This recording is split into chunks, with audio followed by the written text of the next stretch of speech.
টানা বৃষ্টিতে উত্তরবঙ্গে ক্ষতিগ্রস্ত ভুট্টা আর বাদাম চাষ। এখন রোদের দেখা মিললেও বেশিরভাগ ফসলই নষ্টের মুখে। চিন্তায় ঘুম উড়েছে চাষিদের। জলপাইগুড়ির আকাশ এখন কিছুটা পরিষ্কার, দেখা মিলেছে রোদের, আর তারপরেই ব্যস্ত হয়ে পড়েছেন চাষিরা। জলপাইগুড়ি সদর ব্লকের খড়িয়া গ্রাম পঞ্চায়েতের তিস্তা নদী সংলগ্ন সারদাপল্লীর রাস্তার ধারে দেখা গেল সারি সারি মানুষ ভুট্টা ও বাদাম শুকোতে দিয়েছে। কাছ থেকে দেখলেই বোঝা যায় বৃষ্টিতে বস্তাবন্দি থাকতে থাকতে বেশিরভাগ ভুট্টা থেকে গাছ বেরিয়ে গিয়েছে, আর এতেই বিপাকে পড়েছেন চাষিরা। ফসল গেলবার ভালোই ছিল, কিন্তু এইবারই চাষিদের সব থেকে মাথায় বাড়ি। বেশি খরা থাকার দরুন, খরা, এদিকে বৃষ্টি। আচ্ছা, 15 দিন ধরে তো বৃষ্টি হচ্ছে। লাভের আশা কোথায়? লসই তো। ভুট্টার তো দামই নাই এবার। এই সব এই গাছ বেরোচ্ছে, এগুলোর জন্য তো দাম পাইকাররা দামই দিতে চায় না।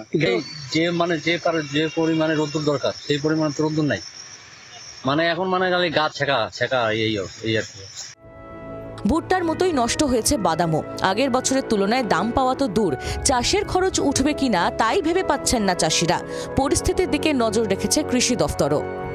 এই বাদামটা আমরা এর আগেই কৃষককে বারবার করে বলেছি বাদামটাকে হারভেস্ট করে নেওয়ার জন্য, এবং বেশিরভাগ কৃষকই প্রায় হারভেস্ট পুরো হয়ে গেছে, বাদাম হারভেস্ট হয়ে গেছে, যে কারণে কিন্তু সেই রকম কোনো ক্ষতির রিপোর্ট আমাদের কাছে আসেনি। হ্যাঁ, তারপরে আমরা খোঁজ খবর নিচ্ছি, কিন্তু এখনো পর্যন্ত আমাদের কাছে ক্ষয়ক্ষতির রিপোর্ট নেই। কৃষি বিভাগ নজরদারি চালালেও চাষিদের চিন্তা একটাই, প্রকৃতির রোষে কি জলে যাবে কষ্টের তৈরি ফসল, নাকি রোদে দিয়ে কিছুটা সুরাহা হবে? জলপাইগুড়ি থেকে ক্যামেরায় রাজেশ রায়ের সঙ্গে প্রদ্যুৎ দাসের রিপোর্ট, জি 24 ঘন্টা। বাংলার আওয়াজ, বাঙালির আবেগ, জি 24 ঘন্টা।